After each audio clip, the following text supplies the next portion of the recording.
할렐루야. 샬롬으로 인사를 드립니다. 오늘 새벽은 이 나라의 고유 명절인 한가위 이 새벽에 우리 모든 국민들에게 인사를 드립니다. 하나님의 은총이 가정마다 충만하고 기쁨과 행복이 넘쳐나는 한가위가 되기를 이 미말의 종이 기원드립니다. 아무리 좋아도 이 세상 것은 다 헛되다고 솔로몬이 전도서의 회고록을 기록해 두었습니다.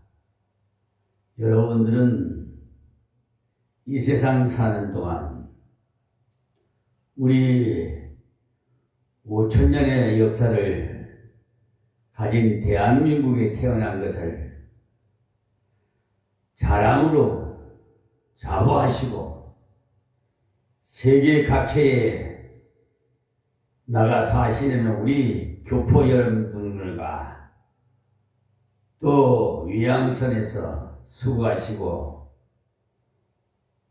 또 해외에 파병된 우리 병사들과 우리 일선에서 수고하고 계시는 군경장병 여러분들에게도 이 한가위를 맞이해서 하나님의 은총과 기쁨과 행복이 넘쳐나기를 기원드립니다.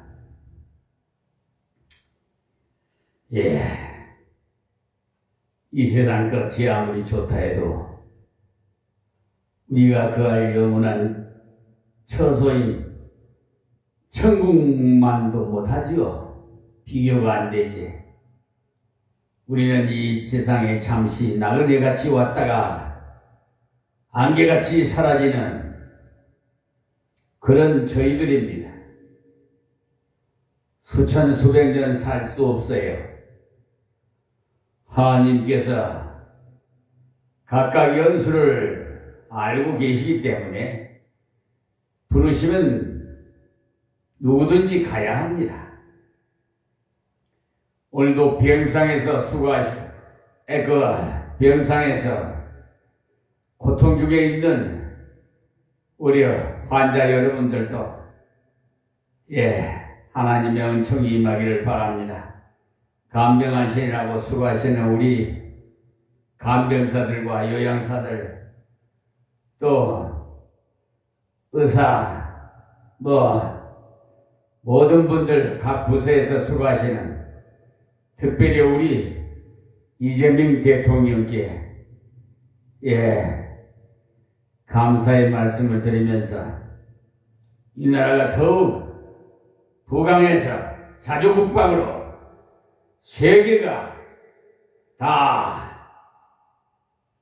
대한민국 앞에 와서 화친을 맺자고 애군을 하는 날이 하루속히 오기를 바랍니다. 비록 지금은 약소국가로서 있지만은 트럼프 대통령이 그 관세니 국방비니 여러 가지로 우리 대한민국을 괴롭히지만은 머지않아서 엄지가 양지되고 양지가 엄지돼서 구걸할 때가 있을 거예요. 자, 우리 육신에 이 한가위에 많은 음식들 잡수시는데 너무 과식하지 마시고, 절제하면서 여러분 건강하십시오. 또 대이동 중에 있는 차량들도 다 움직일 때마다 하나님 앞에 기도부터 하시고 운행하시기 바랍니다. 안전사고 잊지 마시고요. 좀 배려하면서 운전하세요. 너무 앞질러 가려 하지 말고, 이렇게 양보하면은 안전사고가 안 나요. 서로 이기주의로 서로 앞서가는, 그러다가 여러분 생명 앗아가요. 안전 운행하시기 바랍니다. 그런데 해외에 여행 다 가시는 분들도 좀 회개해야 될 것 같아. 조상을 돌아봐야지.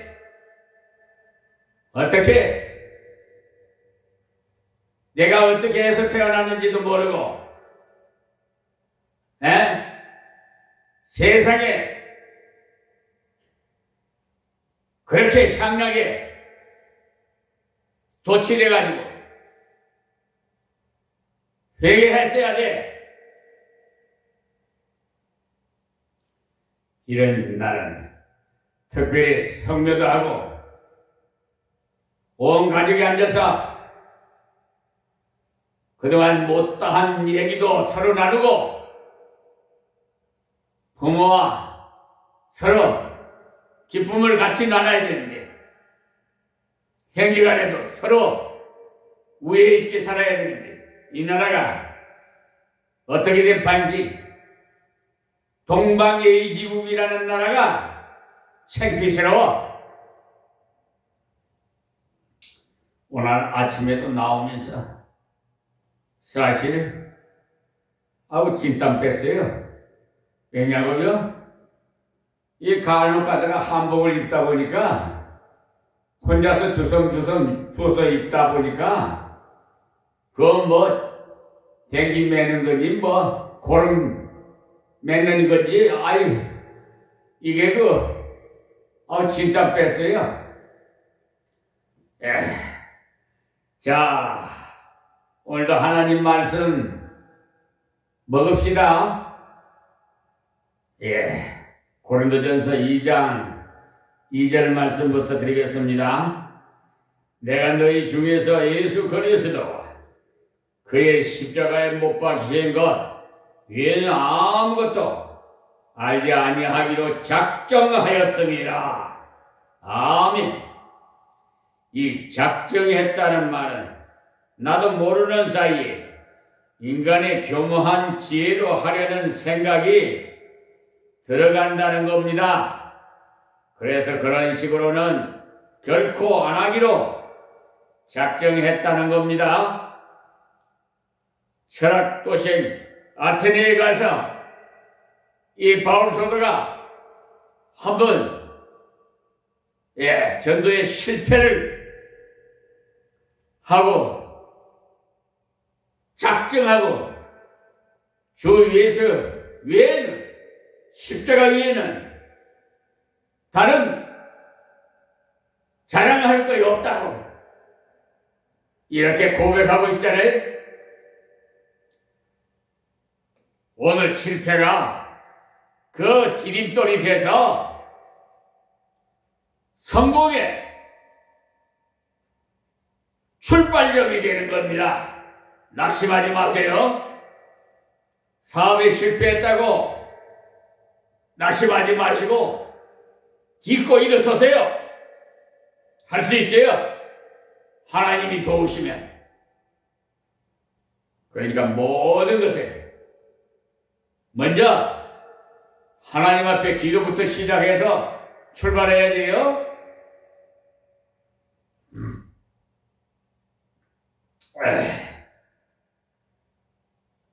그래서 사업하시는 분들은 제일 먼저 직원들과 앉아서 같이 모아놓고 하나님께 경배부터 예배부터 드리고 사물을 각각 맡은 일에 충직하시기를 바랍니다.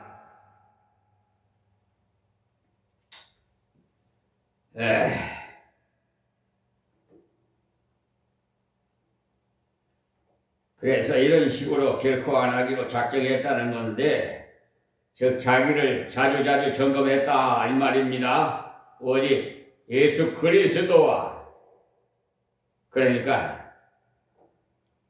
이 말씀은 예수님이 그리스도임을 이 말씀이라 이게 베드로가 신앙 고백할 때도 주는 그리스도여 살아계신 하나님의 아들이니다 했는데, 그것이 바로 복음의 요점이 되겠어요. 바울이 그런 사실을 전했다는 겁니다. 예수는 그리스도여, 예수는 구세주시다, 이 사실을 전했다는 말입니다. 예수는 세상의 죄인을 건져주시는 분이시라는 것을 집중적으로 전했다는 것이니까 여러분들도 그냥 마음에 부풀어서 세상적으로 그렇게 한가위를 보내지 마시고 핵심은 복음을 전해야 돼요. 만났을 때 복음 전하는 게 제일 중요해요. 사도 바울처럼 예수는 세상의 죄인을 건져주시는 분이시라는 것을 집중적으로 전하십시오. 예수님이 건져주시는데 어떻게 건져주셨는가? 십자가에 못 박히심으로 건져주셨다는 것을 간단하나 그 요점을 정확하게 전한 겁니다. 우리도 다른 것을 전할 수 없어요. 예수님이 세상의 죄인을 건지려고 오신 것을 십자가에 죽으심으로 죄인의 죄값을 다 지불해 주신 것을, 그리고 3일 만에 다시 살아나신 것을, 이 예수를 믿기만 하면 구원 얻는다는 것을 전했다는 것입니다. 그 말한다고 누가 믿겠나 시켰습니까? 교만한 사람은 안 믿어요. 사람의 이성으로 못 믿어요. 그러나 성령이 그의 마음을 두드려 주시면은 이상하게 지성인도 믿고 무식한 자도 믿고 강팍한 사람도 믿고 순진한 사람도 믿고 우리의 생각 밖에 결과가 나타납니다. 저 역시도 우리 생전에 육신의 부모님에게 이런 날 가게 되면 복음부터 전했어요. 그래서 다 예수 믿고 천국 가셨습니다. 얼마나 내가 기쁜지 몰라요. 천국 가면 다 만나게 될 거니까. 아무것도 알지 아니하기로 작정하였습니다. 바울은 예수 외에는 아무것도 안 전하기로 결심했다는 겁니다. 우리도 복음 전할 때 이 두 가지를 명심해야 돼요. 한 가지 더 말한다면 내가 예수 믿고 평안을 얻었다는 것, 옛 생활에서 벗어나서 새로운 길을 걷는다는 것, 자기의 변화를 들려주면서 예전에는 내가 술순정뱅이였었는데 이렇게 이제는 하나님께서 술도 그냥 딱 끊게 만들어 주셨다고. 하나님 이름 높이면 간증해야 돼요. 고린도 후서에도 보면 바울이 자기 변화를 들려주는데 그러나 예수께서 그리스도신 것과 내가 예수 때문에 너희의 종된 것을 증거한다고 말했으니 얼마나 힘있는 말씀입니까? 고린도후서 4장 5절 말씀 보세요. 사실 바울이 얼마나 교만한 사람이었습니까? 현대식으로 말하면 국회의원에다가 박사를 딴 사람인데, 이런 바울이 고린도 성도들에게 내가 너희의 종이 되었노라고 하였는데 어떻게 그렇게 될 수 있었어요? 예수 때문에 그렇게 되었다는 거예요. 사람이 완전히 달라졌다는 거예요. 바울이 전할 때 태도가 어떠했다는 것이 3절에 나와요. 자, 3절 말씀입니다. 내가 너희 가운데 그할 때 약하며 두려워하며 힘이 떨었노라. 그러니까 그의 자세가 약하며 두려워하며 힘이 떨었노라 했는데, 어떻게 생각하면은 참 이적을 많이 행한 능력 있는 바울 사도가 당당하고 힘있게 했다고 하면 좋았겠는데 왜 그렇게 조심했을까 싶은데, 너무나 귀한 것이기에 혹 잘못 전할까봐, 혹 잘못 취급할까 해서 그만큼 조심했다는 것입니다. 왜 이렇게 진실이 정성 들여서 전해야 하는가 하면은, 믿으면 구원이요, 안 믿으면은 멸망이기에 또 복음 자체가 귀중한 것이고 또 그 영혼이 천하보다 귀한 것이므로, 그리고 그가 들을 수 있는 기회가 마지막일지 모르기 때문에 여러분 한치 앞도 몰라요, 우리 인생은. 그러니 진지하지 않으면 안 됩니다. 그래서 무리 선생은 복음을 전하고는 반드시 결론을 지어 주었어요. 무슨 말이냐 하면, 전하다가 오늘은 마음이 썩 내키지 않는 모양이신데, 그러면 다음에 다시 한번 들려서 복음을 전하겠습니다 하고는 헤어지지 말라는 거예요. 자기가 그렇게 하고 크게 후회했다는 겁니다. 한 번은 시카고 무디 교회에서 전도 집회를 열어서 회개를 전하고는, 여러분 오늘 말씀 들은 것을 집에 가서 곰곰이 생각해 보고 다음 주일에 와서 예수님을 영접하시기를 바랍니다 이렇게 말하고 예배를 마치고 나니 사이렌이 울리고 야단이 났어요. 그때 시카고에 4분의 3이 불탔습니다. 설교들은 사람들이 교회를 빠져나가는 중에 90%가 죽고 말았다는 것입니다. 그래서 무디가 가슴 아파하기를, 내가 왜 그 자리에서 예수를 영접하라고 하지 않고 집에 가서 생각해보고 다음 주일에 결정하도록 했던고, 평생의 한이 되었다고 했어요. 그래서 그 이후에는 복음을 전할 때마다 지금이 예수 믿을 기회입니다 이렇게 말을 해야 할 텐데 했다는 것입니다. 그러니까 왜 우리는 약하면 두려워하고 떨고 전해야 하는지 아십니까 여러분?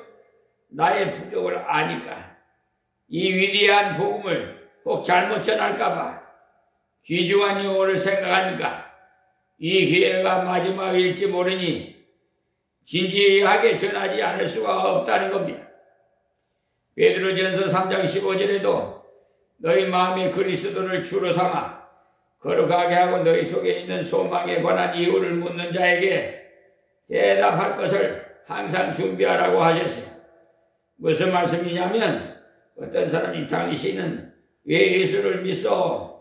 묻거들랑 바로 나는 이러이러해서 예수를 믿소 이렇게 거침없이 당당하게 대답할 수 있도록 항상 준비를 하라 이 말입니다.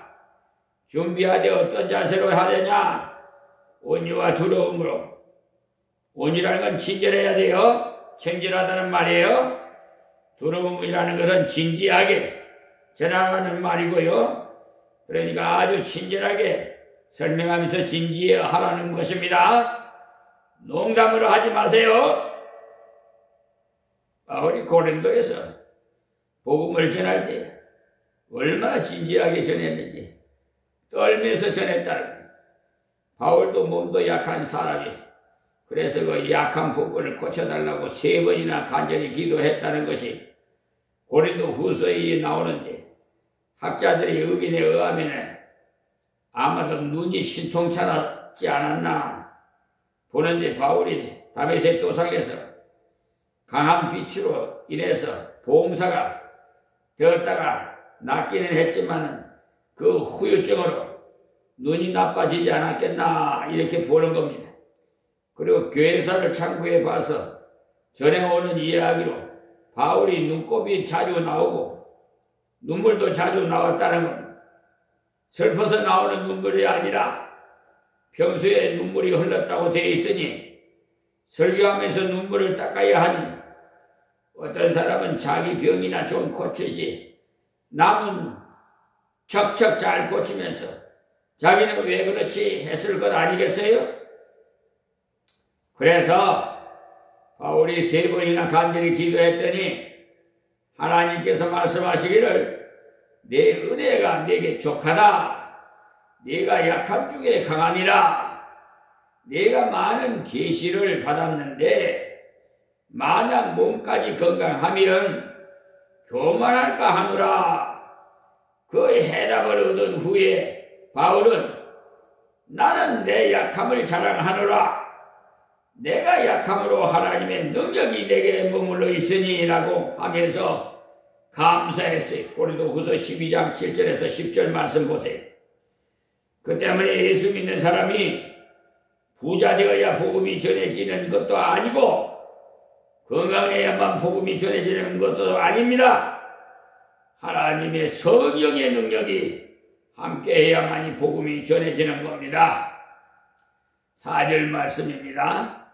내 말과 내 전도함이 지혜에 고라는 말로 하지 아니하고 다만 성령의 나타남과 능력으로 하여 심히 떨면서 증거할 때 지혜의 말로 하지 아니했다고 했으니, 이 말은 설교를 말하는 것으로서 바울은 설교를 잘해서는 녹이려고 안 했다는 겁니다. 여러분, 설교 아주 그냥 유창하게 잘한다고 여러분 거기에 미혹당하지 마세요. 더듬 해도 여러분 성령이 역사하면은 그것이 최고예요. 아시겠습니까? 눈으로 신앙생활 하지 마시라 이 말이에요.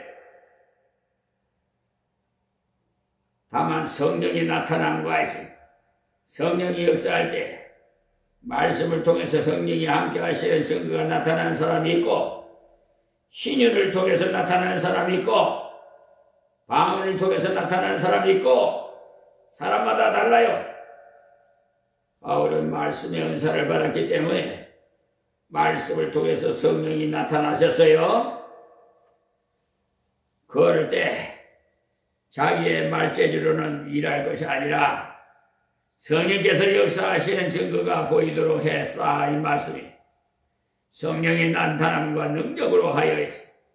성령의 능력으로 복음을 들은 사람들이 예수를 믿도록 했다는 것. 그런데 성령의 역사가 나타나기를 위해서는 기도를 많이 해야 돼. 미국에 있는 아무개에게 전도한 데이빗 브로나드라는 사람이 있었는데 그의 일기가 출간되자 그것을 읽은 사람들이 감동을 받아서 많은 사람이 선교사가 되었다고 합니다. 미국 안에 있는 토인들에게 복음을 전한 사람인데 말이 안 통한답니다.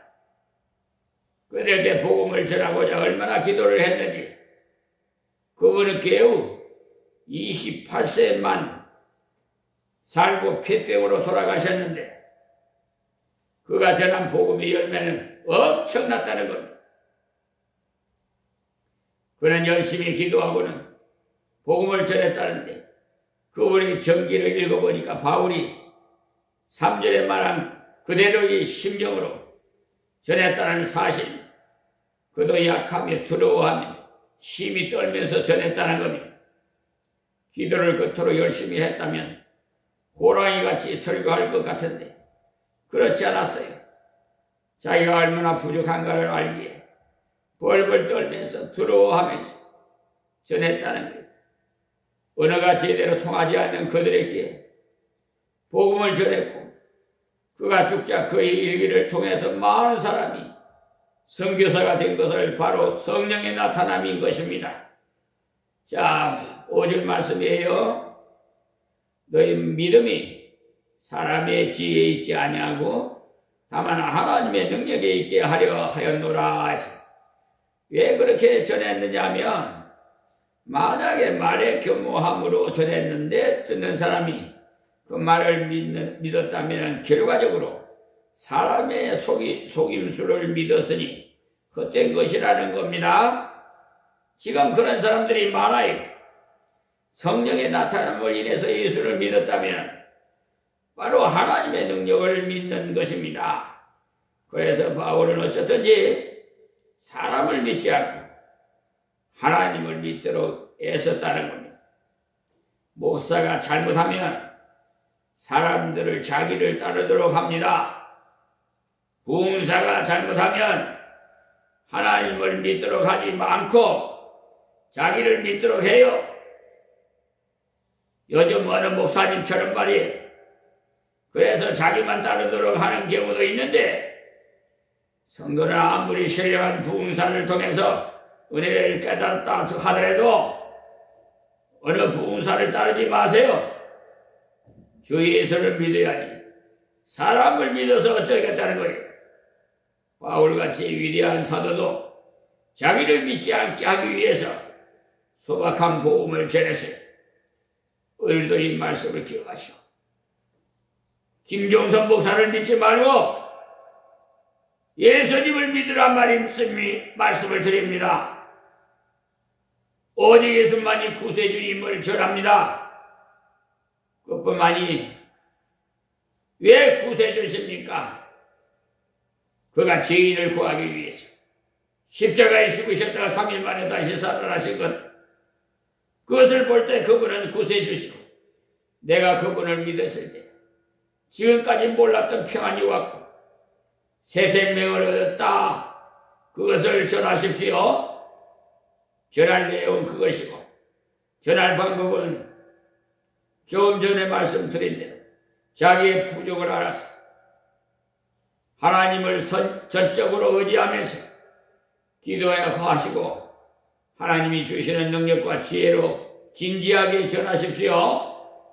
이 고유명절인 때 얼마나 좋습니까? 기회예요. 이런 기회를 전하지 않으면 어떻게 되겠어요? 그냥 가서 헛된 장난질이나 하고 시간이나 낭비하고 얼굴이나 빼꼼 떼다 쳐다보고 뭐 부모님 용돈이나 한 푼이나 주고 그냥 이런 식으로 하지 말아요. 돈보다도 복음이 최고예요. 자기 부족을 깨닫도록 하나님을 더욱 의져 성령이 주신 능력으로 바른 복음을 전하기 위해서 기도하십시오. 그렇게 할 때 사람의 생각밖에 좋은 결과를 주실 것입니다. 이 말씀 마음에 새겨서 우리도 바울 사도와 같은 태도로 복음을 전함으로써 주 예수를 믿는 사람이 많도록 합시다. 할렐루야. 오늘은 여기서 말씀을 맺겠습니다. 하나님 고맙고 감사합니다. 고유명절인 이 중추절 한가히 모든 세계 만민이 다 이 생명의 말씀을 시청하시고 다 주 예수 앞에 엎드려 회개하고 믿음으로써 구원받고 영생을 얻는 저들이 다 되게 하옵소서. 또한 이 나라 이 백성을 구워 살펴주시고 우리 이재명 대통령 붙들어 주시고 더욱 강하고 담대하게 국사를 감당할 수 있도록 하나님 권세와 능력과 지혜와 총명과 명철을 더하여 주옵소서. 예수님의 이름으로 기도합니다. 아멘.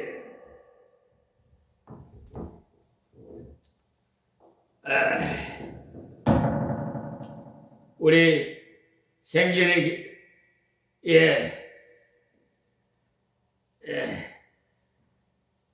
좋아하셨던 우리 부치 그렇게도 예수 안 믿겠다고 눈 속에 흙이 들어와도 나보고는 예수 믿지 말라고 하던 그 부친이 자원해서 나도 예수 믿을란다 하시면서 달구통 같은 눈물을 자식 앞에서 흘릴 때 저는 저한테 그러지 마시고 하나님 앞에 회개하시면 됩니다. 그러면은 지난 과거제, 현재제, 앞으로 미래의 제도 다 예수님이 다 갚아주십니다. 해서 우리 찬양 드리고 마치겠습니다.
우리 모두 천국에서 만납시다. 감사합니다.